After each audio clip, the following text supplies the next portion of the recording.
What's up, everyone? Welcome to Outside the Frame. This is the show where we talk anything and everything that's related to movies. And today we have a special episode as we're going to be talking about Fantasy Movie League, more specifically something new they released on their website.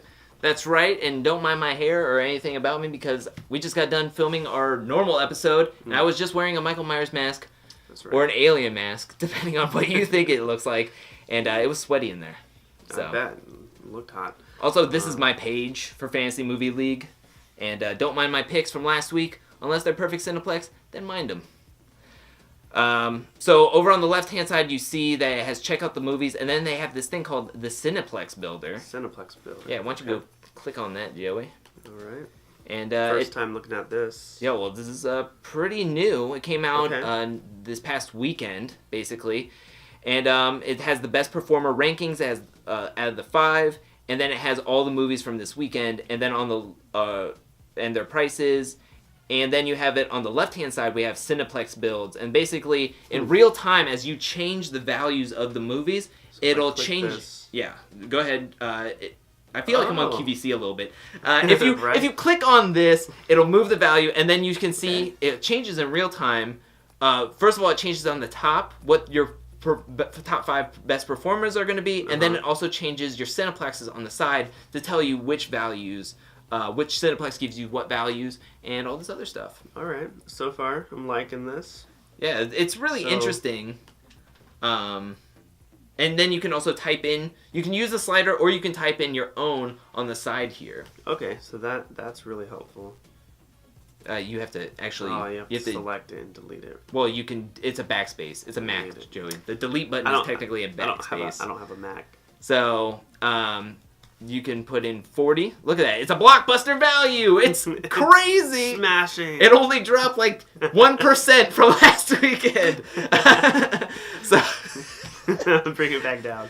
So, I just tested it out, people. To me, this is super interesting. I've been using Spilled Milk's long time watcher, Spilled Milk's movie picker, which is great. Which I use it pretty much every week.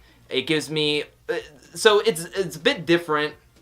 When I saw this, I was like, oh no, the movie picker. But really, they both add something different to the game. This one is just basically giving you the BP's selections and trying to give you the best Cineplexes for that.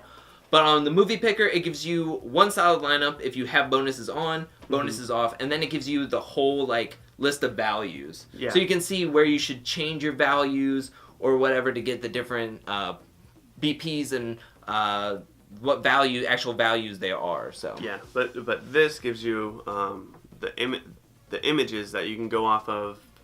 If you have a movie that you think is going to outperform another movie based on all these different projections, you can choose that, and it seems like so. I would hope that all of these numbers add up, that there's nothing broken here. Why would it be broken? I don't know. Sometimes when first releases, beta test, I don't know. Why would they release something? Also, I just saw this up here. When you change the value, it shows you a little X mark by the worst performer. So you have the best performer and the worst performer. So you're sitting there going like, oh no, I put a House of the Clock on its walls. Okay. It's technically the worst performer at this moment in this Cineplex. We're not talking about real things right now. Right. Because this is all last week's movies. But yeah, I really like this. I mean, it looks like FML's listening to the community out there. I mean, for the longest time, people that have been playing for a while, trying to develop strategies, trying to research, find out information, and creating their own movie pickers. And now FML listened and they developed their own and put it on the site. Now, some of the talk I've heard is that that some people would like it. An import bulk button. Like if they have their own Excel spreadsheets with all these numbers and the name of the movie, they could just copy and paste it all into one column, and then it would bring out their a whole bunch of different Cineplexes and whatnot. I know Spilled Milk's movie picker has that option at the top of the page. This one does not. It just has the sliders. Yeah, I mean, well, you can type it in, and you get all your options here. So it's still 15 things you have to type in. It's what some people are saying. Right. But I like this option. Also, we figured out that there's caps to all these. Yeah, if you look here, especially, well, any of the movies, but The House with a Clock in Its Walls, 7.7 million is as far as you can go. Or it says 7 point. Well, yeah, I didn't stop. Okay, well, maybe it's close. All right, maybe that's broken. So it's a close. It's a close. It's close to 7.7 million. But you can't go any farther. I don't know if that's a good thing or a bad thing. I don't know if I like that, because what if you have your projections of that movie a little bit higher, and you can't just type in anything higher, can you? I mean, I trust the guys I trust everybody at Fantasy Movie League that they're like, okay, we don't want to steer anybody wrong. That if somebody accidentally types in 80 instead of 8 mil, that it's gonna like totally shock them, and they're like, oh, this is my best thing, and then they're gonna blame this PC, the Cineplex builder. Okay, that's true. I could see that. But also, it does seem like very limiting if there is a. But again, it's kind of like their tiebreaker technology, where they have a movie between like Venom this past weekend was between 0 or like 16, 0 or whatever. I can't really remember what it was gonna get. Like, but they always have it on the side that Venom's projected to make 16 to 44 mil, like something like that. But did they have it all the way up first weekend at 80 million? Did they have that in the estimate, or did it stop at like 70 something? I can't remember, because in that situation though, you can check out our other video from the week before when we talked about Goosebumps 2, because we have the tiebreakers on our Food for Thought segment, and you can check that out. But I mean, if that happened, where like maybe a movie got more theaters late, or their marketing shot up and more people went to see it, whatever, it did better than estimated, you have no way of putting that in there or seeing.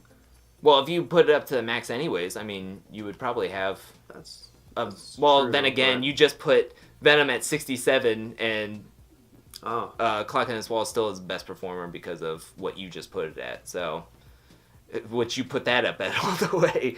Did I? Where is it? Yeah. See, so 135K seems to be the tap out of what the top. I see. So it looks like maybe the algorithm is 135K would be the tap out. Yep, that's what it is. So that's where they get their highs and lows. So, I mean, that's interesting, because maybe they figured that by their pricing that week, maybe it'll change from the best performer, their best performer bar.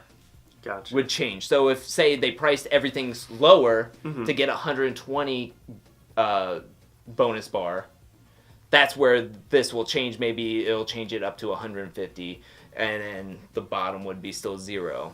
Whereas this week, the bonus bar seemed to be 75,000. So with that, they just seemed to double it. So then that would be where they got the 135. And maybe it'll change everything. This is still fairly new, so fairly new. There's people checking this out just like we are. We're talking about it. They're talking about it. The people, FMLQA and all of those people at Fantasy Movie League are going to be talking about it and working it out and stuff. Yeah. So and as the weeks go on, I mean, as the community uses this, they'll figure out if there's anything buggy about it, or if it's...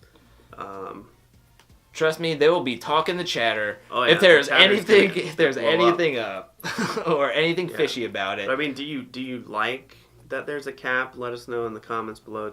Or would you rather just put in your own numbers to see how that affects the Cineplex builds, or would not having a cap just break everything and they need a cap? Yeah, that could also be the truth. Do you like this perfect Cineplex build, or will you even use it? Or are you just going to be like, I'm just going to plug in what movie posters look good? Yeah. Which sometimes I do, because I have no idea some weeks. Yeah, well, some weeks are way more challenging than others. Which I thought this past week was. Yeah. But that's it from us. Thank you for watching us. And if you like to subscribe, hit that subscribe button down below. If you want to see our main episode for this week, click right over here. And if you want to see our top 10, click down here. And then you can put those top 10 in this Cineplex builder and see what happens. Build your Cineplex. And we'll see you next time.